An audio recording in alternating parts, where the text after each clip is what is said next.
Almarhum itu adalah seorang politisi, bahkan bisa disebut negarawan yang paling lurus. Yang saya mau utarakan itu adalah stunting itu jangan terus terfokus dengan stunting itu anak kurang gizi. Ya. Stunting anaknya makanan nggak cukup gizi. Karena kadang dengan ngajak ngobrol itu kan kita mensinkronkan, ya kan, keadaan yang benar-benar terjadi di masyarakat dengan apa yang diceritakan oleh Bapak Lurah atau Bapak Camat ini. Gitu.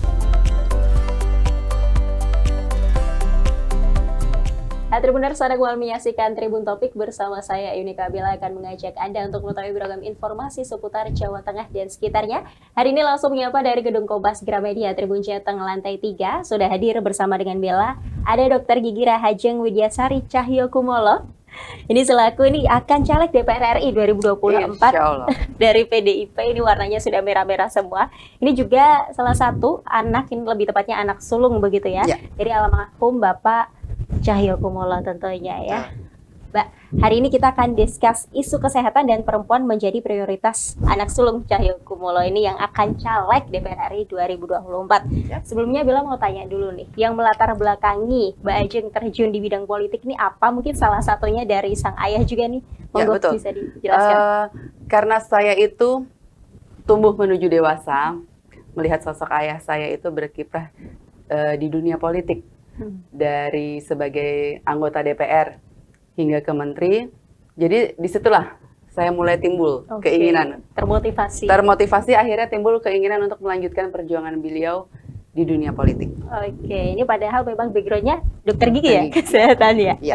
Nah kemudian ini pastinya penasaran juga, dokter gigi ini mengenyam pendidikan di mana saja, mungkin dari kecil hingga besar. Nampaknya lahir di kota Semarang juga ya? Lahir di kota Semarang itu di Rumah Sakit Elizabeth, kemudian sempat juga mengenyam TK 0 kecil di Semarang, itu di daerah Citarum. Kemudian pada tahun 90 itu baru ikut pindah hijrah ke Jakarta, karena pada saat itu juga almarhum Bapak kan menjadi anggota DPR. Jadi dari situ kita pindah ke Jakarta, tinggal di rumah dinas.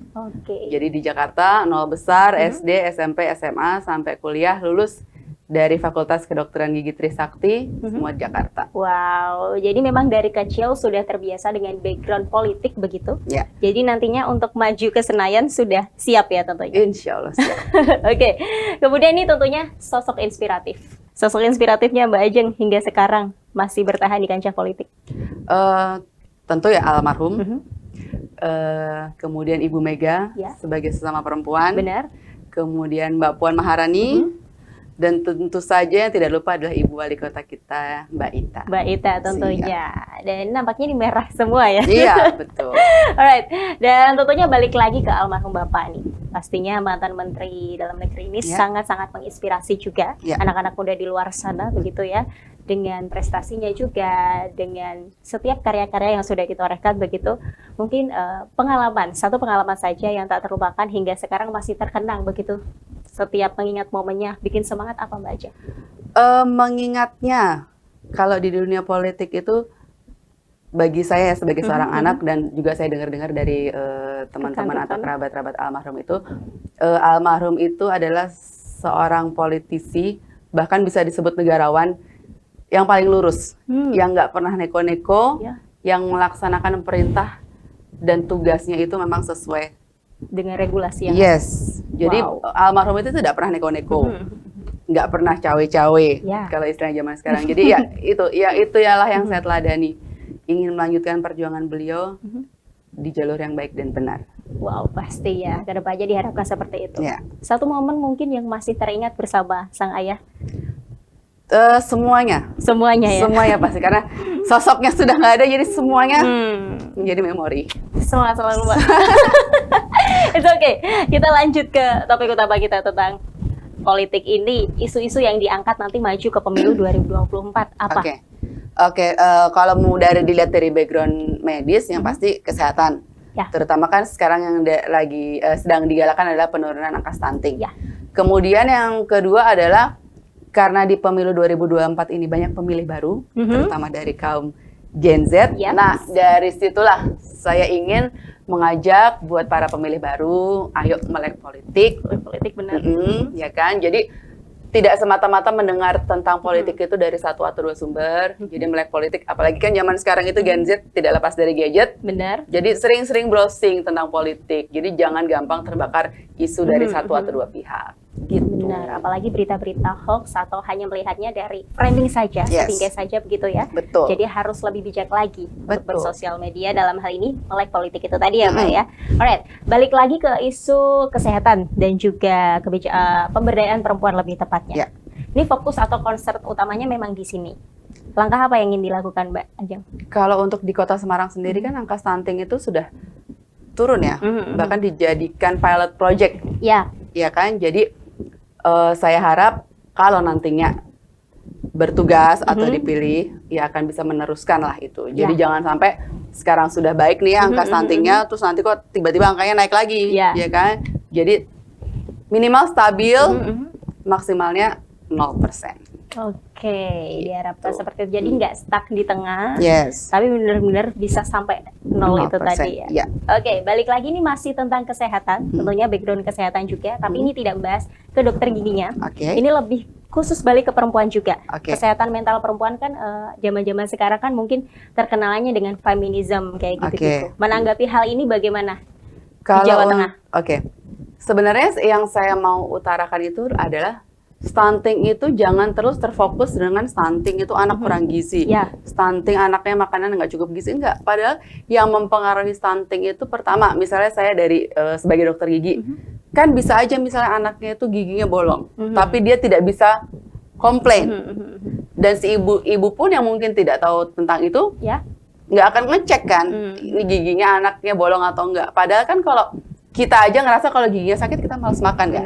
Nah gimana kalau ini anak kecil yang dia tidak bisa mengutarakan kalau gigi aku nih sakit, nah aku tidak bisa makan. Dan si ibu pun nih kurang pengetahuan, kenapa nggak mau makan ya? Padahal makanannya enak kok, padahal makanannya cukup gizi kok, tapi kok anak saya tetap berat badannya di bawah normal gitu kan? Mungkin bisa dari situ, ya kan? Kedua, kesehatan mental ibu itu juga berpengaruh. Ya, ibu yang tidak happy, ya yang jiwanya atau mentalnya semrawut, saya yakin tidak bisa 100% untuk merawat anaknya dengan baik. Dengan maksimal. Yang penting anak dikasih makan. Makannya nggak habis, ya udah yang penting ada makanan.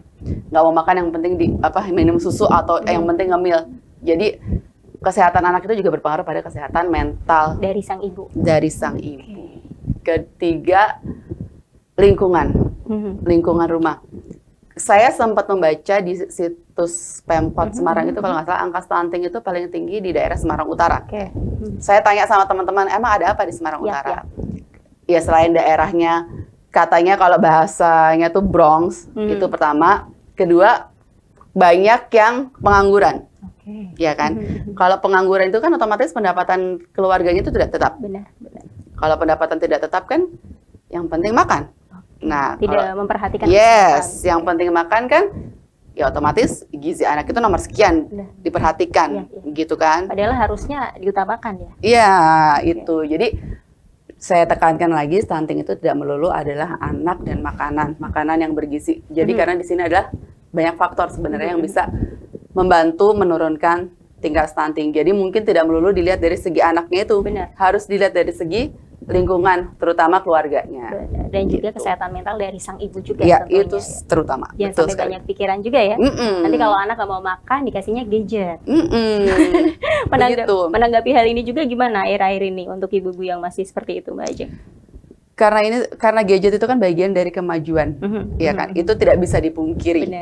Saya pun sebagai seorang ibu, saya akui anak saya pun kecanduan gadget bisa dibilang, ya kan? Mereka semua sudah harus pakai kacamata. Tapi itulah kehidupan, itulah kemajuan era teknologi ini yang tidak bisa kita pungkiri gitu. Cuman ya mungkin sebagai ibu kita bijak adalah mungkin membatasi. Mungkin membatasi waktu. Pun kalau tidak bisa membatasi, sekarang itu kan gadget bisa diatur, Bu.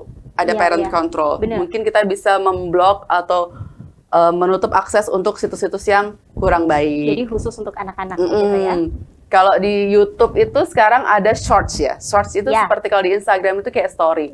Itu pun kadang walaupun dikemas dalam bentuk kartun, tapi sebenarnya nilai-nilai yang terkandung. Kalau anak kecil lihat itu nggak baik. Dewasa ya? Entah dewasa, entah atau kekerasan hal-hal buruk yang bisa mempengaruhi ke perilakunya. Oke. Jadi mungkin kalau saya pribadi sebagai orang tua, kadang kalau anak lagi nonton gadget, itu saya kadang suka ngintip, adik itu nggak baik, jadi nanti saya bantu scroll, gitu. Minimal ada sedikit perhatian daripada tidak sama sekali. Oke, minimal sedikit perhatian daripada tidak sama sekali. Karena itu sedikit perhatian juga pengaruhnya besar juga, impact-nya besar juga ya untuk si anaknya. Toh juga kalau zaman sekarang kan anak kecanduan gadget kan ibunya juga kan. Jadi kadang-kadang sama-sama main gadget. Jadi setidaknya sambil dikontrol. Oke, nah ini balik lagi ke pemilu yang akan datang di Februari. Persiapannya sejauh ini bagaimana? Kalau untuk saat ini, memang karena saya bisa dibilang baru ya, baru masuk politik. Jadi fokus saya masih di perkenalan diri. Oke. Jadi tidak menyinggung-menyinggung yang lain. Jadi fokus memperkenalkan diri saya sebagai saya. Sebagai Mbak Ajeng apa adanya ini begitu betul. Ya. Dengan tetap prioritasnya adalah tadi ya kesehatan dan juga tentang wanita. Sebenarnya yang melatar belakangi tentunya sebagai kader perempuan juga di PDI sejauh ini. Dari teman-teman sendiri yang juga sama-sama kader perempuan atau kader wanita, bagaimana dukungannya? Women support women juga? Oh ya benar, kami sesama wanita, terutama para senior-senior saya, para boleh disebutkan juga namanya wanita atau perempuan, kader perempuan di partai itu sangat mendukung selain dari Ibu Mega sendiri dan Mbak Puan. Kemudian teman-teman itu banyak, kalau saya sebutin satu-satu kayaknya takutnya nggak kesebut. 12 SKS. Cuman ya kalau yang sering saya banyak ngobrol atau sudah banyak ngobrol itu sama Ibu Sri Rahayu, Ibu Ripka Ciptaning, kemudian ada Mimi Krisdayanti. Oh wow. Terus terakhir di sini saya tentu banyak bertukar pikiran atau belajar dari Ibu Menteri PPA, Ibu Bintang, sama tentu aja dari Wali Kota Semarang. Oke, dari Mbak Ita ya? Betul, dari Mbak Ita juga banyak sekali masukan yang beliau kasih buat saya. Salah satunya apa nih Mbak, kalau boleh tahu? Salah satunya adalah selalu turun ke bawah, sama seperti perintah Ibu Ketum. Oke. Selalu turun ke bawah, selalu menyapa masyarakat langsung, tatap muka langsung, bersentuhan langsung. Wow, ini terkait turun ke bawah langsung bertemu dengan masyarakat. Akhir-akhir ini atau barusan aja, kegiatannya di mana? Kebetulan tadi sebelum kesini itu saya ke Pasar Peterongan, datang ke acara Gerebek Suro. Oke, bisa dijelaskan agendanya terkait acara tersebut? Jadi kan setelah arak-arakan, kan bawa tumpeng gitu kan, habis itu sambutan, didoain, jadi tumpeng ditaruh, masyarakat sekitar tuh langsung rebutan. Oh begitu. Benar-benar rebutan, bahkan sampai yang jatuh-jatuh pun itu tetap diambilin karena mereka masih mempercayai itu adalah memiliki berkah. Oke, tradisinya seperti itu. Terus habis itu muter-muter pasar, sempat berbelanja di pasar itu. Tapi nanti tadi yang saya beli, saya balikin lagi, saya bagiin ke mereka. Gitu. Begitu mulia ya. Jadi nggak dipakai sendiri, beli tapi tetap dibagiin juga. Iya. Yang membutuhkan tentunya dalam hal ini. Oke, ini balik lagi terkait agenda tadi. Pastinya kita bisa melihat sibuk sekali ini. Menyeimbangkan waktunya bagaimana? Juga dengan keluarga, masih praktek juga sebagai dokter gigi, bagaimana? Oh ya, biasanya awal-awal itu saya ke Semarang itu atau ke Dapil itu setiap weekend. Oke. Jadi Senin sampai Jumat, Senin sampai Kamis itu saya masih praktek di Jakarta. Baik. Terus nanti Jumat, Sabtu, Minggu atau Sabtu sampai Senin baru saya ke Semarang. Cuman karena mungkin kegiatannya semakin padat, menyesuaikan. Kan karena kan kalau misalnya ada undangan atau kegiatan itu kan kita bisa pilih-pilih. Kita bisa pilih-pilih, dari dipilih-pilih itu nanti kita ngaturnya berapa waktu nih yang diperlukan untuk ke Semarang. Efisiensi gitu. waktunya. Kebetulan kan anak-anak di sana juga masih ada eyangnya, ada papanya juga. Jadi ya memang untuk saat ini ya kita berbagi tugas dulu. Gitu. Wow, ini terkait Papa muncul pertanyaan. Suami pasti juga mendukung juga masuk di kancah politik. Kalau tidak mendukung saya nggak disini. Berarti ini optimis ya untuk nanti Februari? Insya Allah. Kadang-kadang anak-anak saya bawa juga kok ke Semarang. Oh gitu? Gimana respon dari anak-anak sendiri? Nggak masalah, mereka sih enjoy aja. Di Semarang. Tapi ini berarti ikut di Semarang juga atau? Sekarang lagi nggak. Lagi nggak dibawa. Cuman kan masih tetap bisa video call zaman sekarang, ya kan? Tetap harus parentingnya tetap diutamain juga ya dalam hal ini. Apalagi prioritasnya tadi untuk perempuan dan juga kesehatan. Betul. Mental si ibu, gitu ya. Oke, ini masih terkait kesehatan juga seperti backgroundnya dari Mbak Ajeng. Bagaimana memperkuat sistem kesehatan di daerah-daerah terpencil, dalam hal ini di Kota Semarang, Begitu ini mungkin kawasan perbatasan sehingga perempuan di wilayah-wilayah tersebut juga bisa menikmati akses terhadap kesehatan dengan akses kesehatan yang berkualitas. Bagaimana Mbak Ajeng? Kalau untuk wilayah terpencil itu mungkin harus kerjasama dengan pihak terkait yang memang bersentuhan langsung dengan masyarakat ya. Misalnya kan kalau dari pemerintah pusat atau pemerintah kota untuk menyentuh ke masyarakat yang paling bawah itu kan tidak bisa langsung. Itulah kenapa kadang dibutuhkan kerjasama RT, RW, lurah, dan camat. Nah, saya harap itu dari semua pejabat-pejabat ini bisa saling bekerja sama untuk menyampaikan apa yang sedang menjadi masalah, terutama masalah kejahatan di masyarakat situ. Ini terkait kerjasama, tentunya ada sinergi dengan stakeholder terkait. Iya, betul. Sejauh ini Mbak Ajeng, kerjasamanya atau sinerginya dengan siapa saja? Semua. Lapisan masyarakat juga? Semua lapisan masyarakat. Karena selain saya memang fokusnya turun ke bawah untuk menyapa masyarakat, tentu saya tidak melupakan juga para bapak lurah, bapak ibu lurah, para camat. Itu juga tetap harus disambangi, tetap diajak ngobrol. Karena kadang dengan ngajak ngobrol itu kan kita mensinkronkan. Iya kan, keadaan yang benar-benar terjadi di masyarakat dengan apa yang diceritakan oleh Bapak Lurah atau Bapak Camat ini, gitu. Nah ini menarik juga, ini muncul pertanyaan lagi, kalau tadi pengalaman bersama dengan sang ayah, begitu ya, momen-momen yang tak terlupakan. Kalau ini mungkin pengalaman saat terjun ke lapangan ini Mbak, apa mungkin lebih ke momen lucu aja, nanti takutnya terharu lagi. Kalau untuk terjun ke lapangan, sama gayanya. Jadi almarhum itu tidak pernah memilih-milih tempat untuk makan. Jadi kalau misalnya makan itu memang yang dicari nomor satu adalah rasa. Jadi tidak harus lihat tempat. Kemudian saya juga dengar dari teman-teman atau ketemu masyarakat itu memang alhamdulillah masih ingat sama almarhum. Jadi memang almarhum itu apa adanya. Tidak memilih orang untuk berteman. Tidak milih tempat untuk dikunjungi.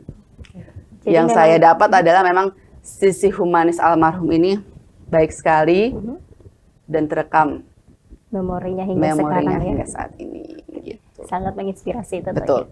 Nah kalau tadi lagi-lagi momen bersama sang ayah lagi nih teringat terus. Ini momen di lapangannya Mbak, kejadian yang masih teringat. Mungkin kejadian lucu bersama masyarakat apa nih? Mungkin yang nggak didapat di Jakarta tapi ada di Semarang apa nih yang barusan dijumpai? Kebetulan kan saya turun ke lapangan, Bapak udah nggak ada. Ya.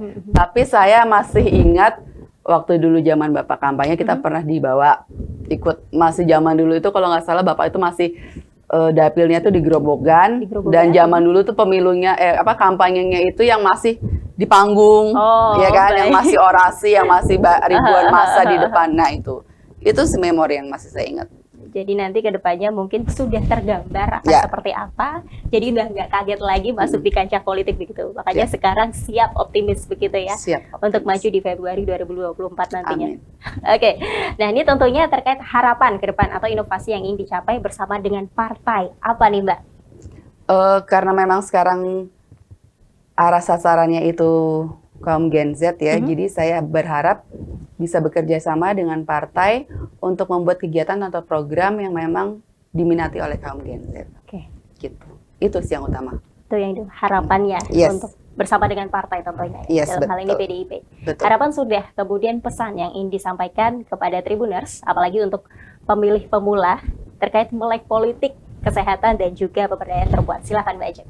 Halo Tribuners, terutama untuk kaum Gen Z, jangan lupa untuk berpartisipasi di pemilihan umum pertama kalian di tahun 2024. Ya, yang penting melek politik, jangan gampang terhasut oleh berita-berita yang bertebaran di media sosial ataupun media online. Saya percaya kalian kaum Gen Z itu pasti pinter, ya kan, pasti bisa berpikir dengan logika. Jadi sekali lagi jangan gampang termakan hoax. Kalau memang kalian ingin Indonesia lebih maju, jadi negara maju ke depannya, ayo ikut partisipasi dalam pemilu 2024. Politik itu menyenangkan, mari menjalankan politik dengan riang gembira. Politik menyenangkan, menjalankan politik dengan riang gembira. Apalagi nanti Agustus ya, Hari Kemerdekaan, Indonesia melaju, melesat maju begitu ya. Alright, sekali lagi terima kasih Mbak Ajeng untuk waktunya. Sehat selalu tentunya. Program-program kedepannya lancar bersama dengan tim dan juga partai. Amin. Dan semoga menang total ya. Ini terkait menang total kita bawa bareng-bareng sounding tagline dari PDIP untuk hat-trick menang total, menang spektakuler. Okay. Ready Mbak Ajeng? Oke, 1, 2, 3. PDIP hat-trick menang total, menang spektakuler. Baik, sekali lagi terima kasih Mbak Terima Ajeng. kasih. Sehat selalu. Assalamualaikum warahmatullahi wabarakatuh. Waalaikumsalam. Well, Tribuners, demikian untuk Tribun Topik hari ini. Don't forget to subscribe, like, comment, and share this video. And then turn on your notification bell to find out more all about Tribun Chatter. Saya Bella, mewakili segenap kru yang bertugas pamit undur diri. Salam bijak dalam politik dan salam Tribun.